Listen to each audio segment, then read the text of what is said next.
Bonjour, chers élèves de premier cycle. C'est un plaisir de te retrouver une nouvelle semaine. J'espère que tu as passé un super de beau week-end. Et merci d'avoir été nombreux la semaine dernière à participer à notre magnifique semaine sur les enquêtes policières qui s'est terminée avec du vrai concret.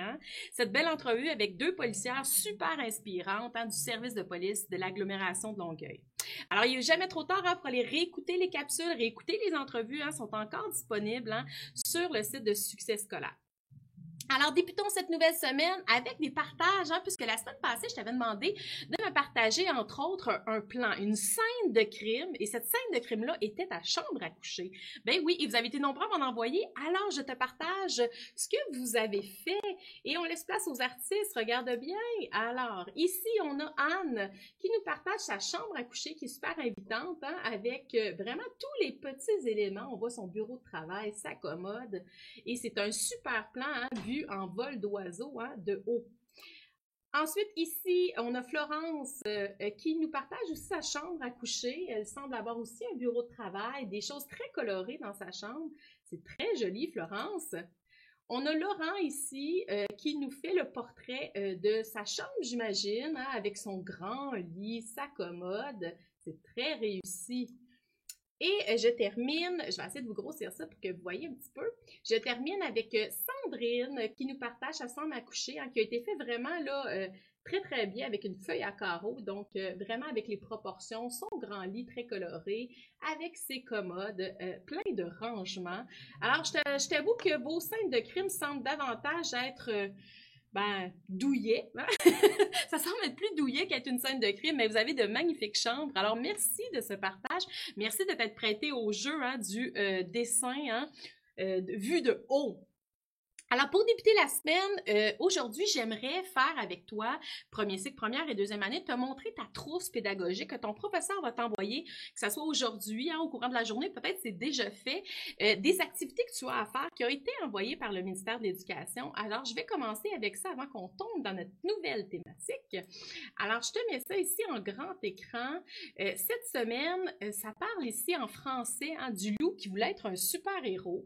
Alors, que ce soit pour les premières et deuxième années, là, c'est la même chose. Alors, c'est pour ça que j'ai décidé de présenter une seule trousse. Alors, tu vois, ici, on te demande d'aller cliquer sur des liens pour en connaître davantage sur l'auteur, un peu comme on fait à chaque semaine quand je te partage un coup de cœur littéraire. Et ensuite, on te demande là, de faire... de découvrir différentes œuvres, une collection, entre autres la collection Le loup qui avait peur de son ombre, Le loup qui... OK? Et on te demande aussi de faire une mini-écriture et d'inventer justement un nouveau titre avec une nouvelle couverture, avec une aventure du loup. Ensuite, tu as des activités en anglais que tu peux aller fouiller sous forme de bingo. En mathématiques, on parle d'un chiffre chanceux. Alors, tu peux aller faire cette activité-là qui semble être un peu du hasard et avec un diagramme. On a vu ça par les semaines passées, le fameux diagramme, avec des pictogrammes à aller coller sous forme de coccinelle. En art plastique encore, super intéressant. Éthique et culture religieux, on parle de la planète. On avait eu, nous aussi, une semaine sur la planète. Alors, tu peux développer des choses à ce niveau-là en regardant un petit vidéo, entre autres. Alors, plein de belles choses, encore une fois, présentées dans la trousse pédagogique, mais aussi probablement que tu en as des très belles activités ou des belles rencontres que tu fais avec ta classe et avec ton enseignant qui te suit au quotidien. Alors, lundi, 10 nouvelles thématiques aussi. Et cette thématique-là, je l'ai choisie parce que tu sais que j'adore la littérature. Et donc, on va parler des contes. Oui, des contes classiques que tu connais probablement, mais aussi des contes réinventés, ceux qui ont été modifiés, qui ont été détournés. Alors, c'est ce que je vais te parler au courant de la semaine et tu vas voir, je vais te lancer quelques défis justement pour t'amener à être très créatif en utilisant les contes que tu connais depuis toujours. Parlant de contes, laisse-moi t'en faire découvrir davantage. Alors, je te présente ici une petite capsule sur le conte que j'ai envie de te faire part. Alors, le conte, tout d'abord, ce que tu dois savoir, bon, ce monsieur-là, je vais vous en parler un petit peu plus tard. Mais ce que je veux te dire, c'est que le conte, à la base, c'est une histoire qui avait été racontée à l'oral. Ben oui, alors de génération en génération, on racontait la même histoire et tranquillement, dans les années 1800 environ, on a commencé par mettre par écrit ces contes-là. Et les contes ont ont des caractéristiques bien précises. Bon, une particulière, là, c'est de faire appel à l'imaginaire, hein, tout ce qui est extraordinaire un peu, OK?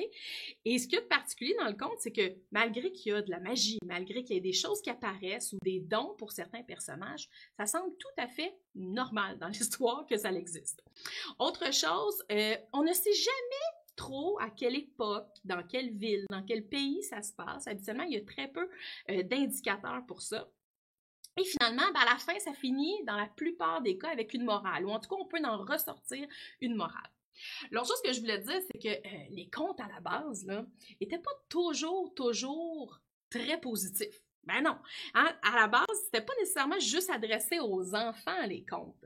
Oui, là, maintenant, hein, quand on parle du Chaperon rouge, on va en parler, là, des contes classiques, il y a toujours une belle fin avec une morale et tout ça qui est ressorti. Mais ça a pris quelques années pour qu'on les modifie, hein, puis qu'on les rende accessibles de plus en plus aux enfants, puis qu'on arrête de les effrayer avec ces contes-là.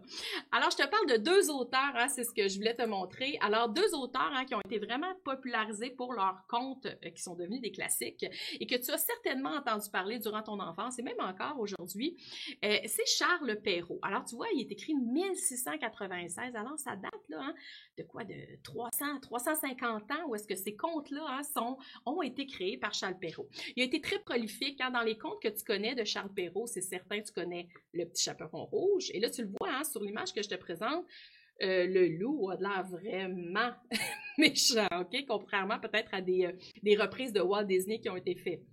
Ensuite, La Belle au bois dormant, assurément que tu connais cette histoire-là, hein, où est-ce qu'il y a justement la naissance d'un enfant, d'une petite fille, avec justement des fées qui la protègent, qui lui offrent des choses, et il y a un mauvais sort qui va lui être jeté, hein, où est-ce qu'il ne doit pas se piquer sur un rouet. Et bon, s'ensuit le reste de l'histoire que tu connais probablement. Il y a par la suite les frères Grimm. Un petit peu plus tard, dans les années 1800, eux ont décidé de reprendre certains contes qui avaient été inventés par Charles Perrault pour les magnifier, disons, pour rendre leur fin, disons, plus accessible, plus positive. Mais ils ont créé aussi d'autres contes. Alors, si je te présente, disons, Blanche-Neige, c'est les frères Grimm. Hein, et là, j'ai pris la version Walt Disney. Hein. Et Hansel et Gretel, c'est encore les frères Grimm. Et bon, voilà. Alors, tu vois, alors, c'est des contes hein, qu'on a entendu parler, qu'on t'a lu probablement quand tu étais jeune, et tu comprends qu'ils ont été repris, ils ont été mis aussi au cinéma, entre autres par Walt Disney, et c'est de là peut-être que tu les connais davantage. Alors voilà, c'était ma petite parenthèse sur les contes. On en saura plus hein, au courant des prochains jours. Et je me promets justement de te faire découvrir des magnifiques histoires de contes réinventés. Tu vas voir, c'est habituellement rempli d'humour et c'est super agréable à lire. Commençons maintenant avec aujourd'hui, hein, c'est une règle orthographique que j'en t'enseigne. Alors, je vais enlever à l'écran mes fameux comptes. La règle orthographique aujourd'hui, c'est le fameux G. Le G qui peut sonner de façon dure ou doux qu'on dit. Alors, le G doux, c'est je, et le G dur, c'est g. Alors, j'aimerais que tu ouvres ton cahier, comme on fait à chaque semaine. Et d'ailleurs, hein, à chaque semaine, je t'offre des mots de vocabulaire avec une règle orthographique. Peut-être que tu fais ça aussi de ton côté avec ton enseignant. Mais pourquoi pas, justement, faire les deux, hein, puis faire vraiment, là, hein, une synthèse de toute ta première ou ta deuxième année. Ça va être super profitable pour toi pour l'année prochaine. Alors, on écrit la date du jour. On est le 1er juin. Ben oui, première journée de juin. Ça sent bientôt les vacances, hein, plus que 3 semaines. Et la règle orthographique, c'est le G. Alors, il y a le G comme ça, et on peut dire qu'il est dur ou qu'il est doux. Alors, je vais te faire écrire hein, la règle. En fait, tu vas voir que tu as déjà entendu un peu cette règle-là, parce que je t'avais parlé du C, hein, le son K. Et ça faisait appel aux mêmes règles, hein, devant le Raoul. T'en souviens-tu? Je t'avais fait ressortir les lettres pour lesquelles le C sonne le K. Et c'est la même chose avec le G. Alors, le G dur, hein, qui fait G, alors tu le mets devant, par exemple, je vais te l'écrire ici, ça prononce G devant Raoul. R-A-O-U-E-L. Hein, comme si, par exemple, je dis garçon, je dis grand. Alors, tu vois, il sonne G. OK? L'autre chose, c'est ici le doux. Alors, il sonne comme un J. Tu vois, je vais te mettre un J ici. S'il est devant le E, le I et le Y. Alors là, il va sonner comme un G doux. Je peux te donner un exemple, par exemple, Jean. Hein, si je dis, il y a des gens dehors, là, il est devant un E, ça sonne un G doux. Alors, il est évident que si tu veux faire sonner le G dur, tu dois ajouter un U. Comme par exemple, je vais te donner un exemple ici, guêpe. Hein, si j'oubliais le U, ça sonnerait complètement différemment et là, on perdrait le sens du mot. Alors, tu es prêt pour écrire la liste orthographique de cette semaine qui fait appel à cette règle-là. Il y a une petite exception ici, je veux juste la mentionner. Hein. Des fois, le G, il n'y a pas de son. Ben non, il est muet. Et je vais te donner un exemple, disons, dans point. Et il est souvent à la fin des mots. OK? Quand il est muet, là, c'est à la fin.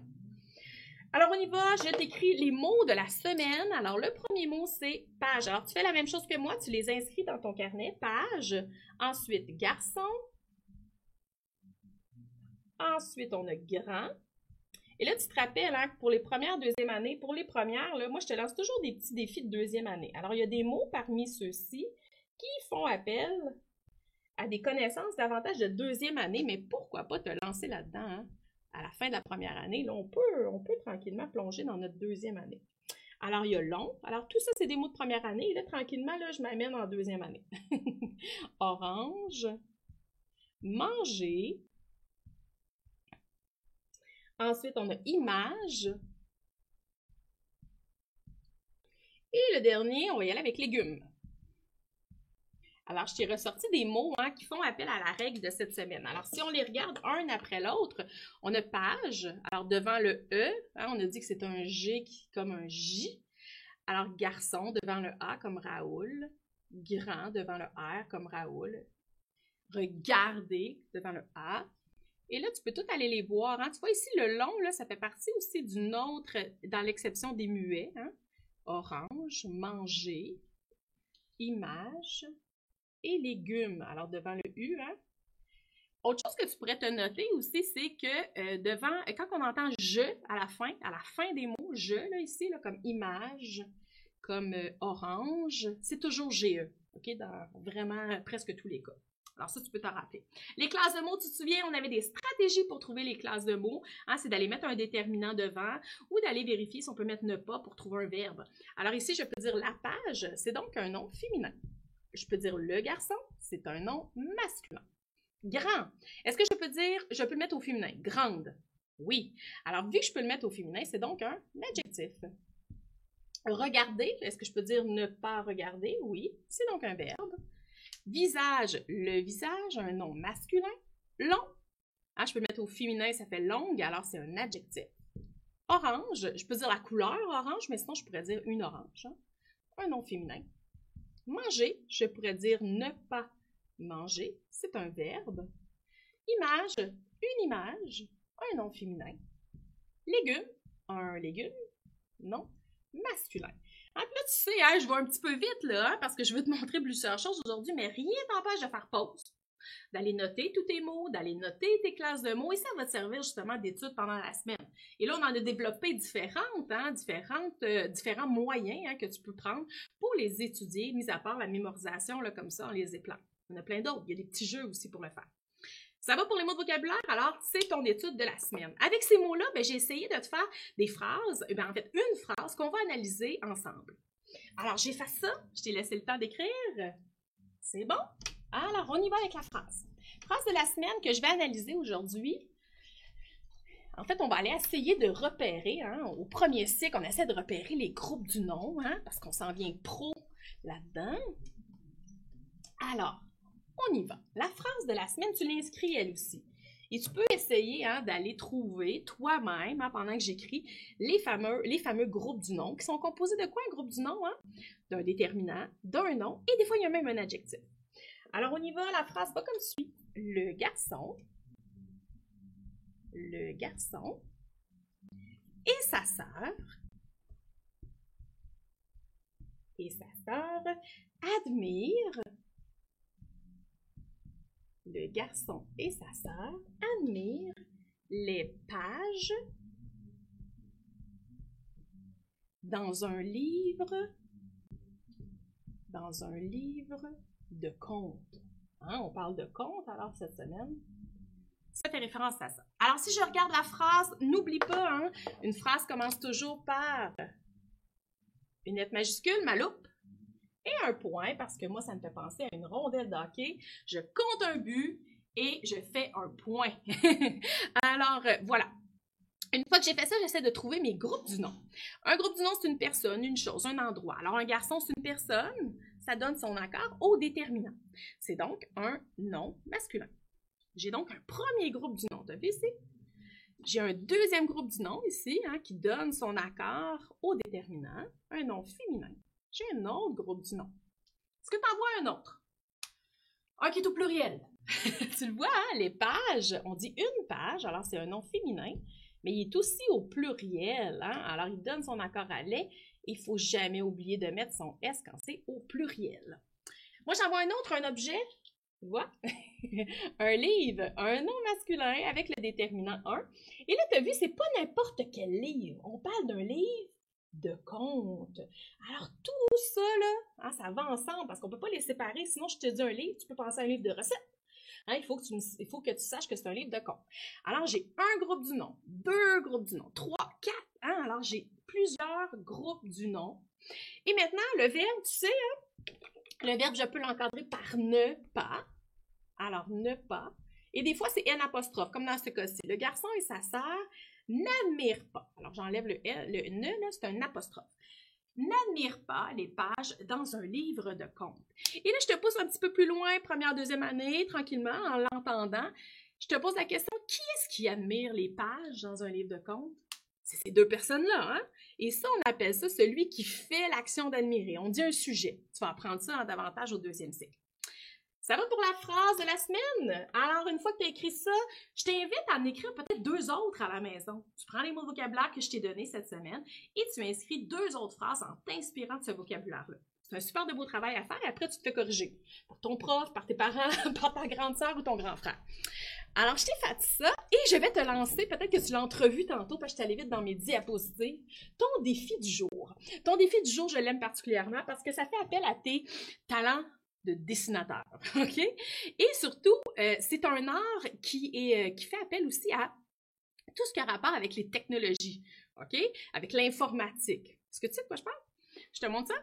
Alors, ce que ce que j'aimerais que tu fasses ce soir ou dans la journée ou demain, c'est de m'envoyer une photo d'un art avec le pixel art que tu aurais utilisé. Alors, tu utilises le pixel pour me faire quelque chose d'artistique. Et là, je t'ai montré des exemples. J'aimerais que tu utilises des personnages de contes connus, OK? Que tu connais, là. Par exemple, le chaperon rouge, que ça soit le loup, que ça soit la belle au bois dormant, que ça soit une fée, un dragon, OK? Tu utilises des personnages de contes et tu me fais un pixel art de cette façon-ci. Alors, ça te prend tout simplement une feuille quadrillée que tu as peut-être à la maison. Sinon, tu t'en fabriques une, tu t'en imprimes une.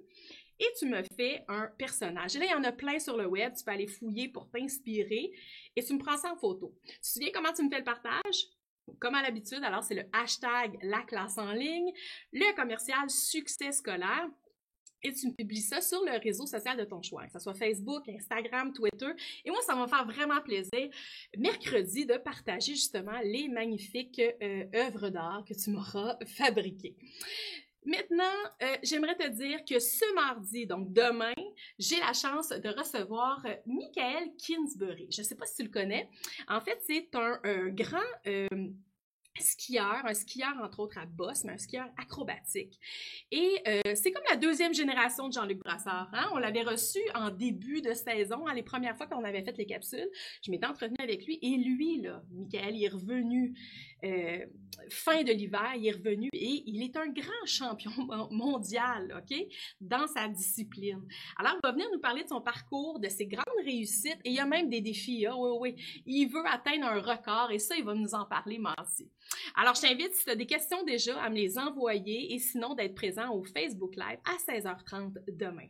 Alors, je te souhaite une magnifique journée et on se retrouve demain. Bye bye!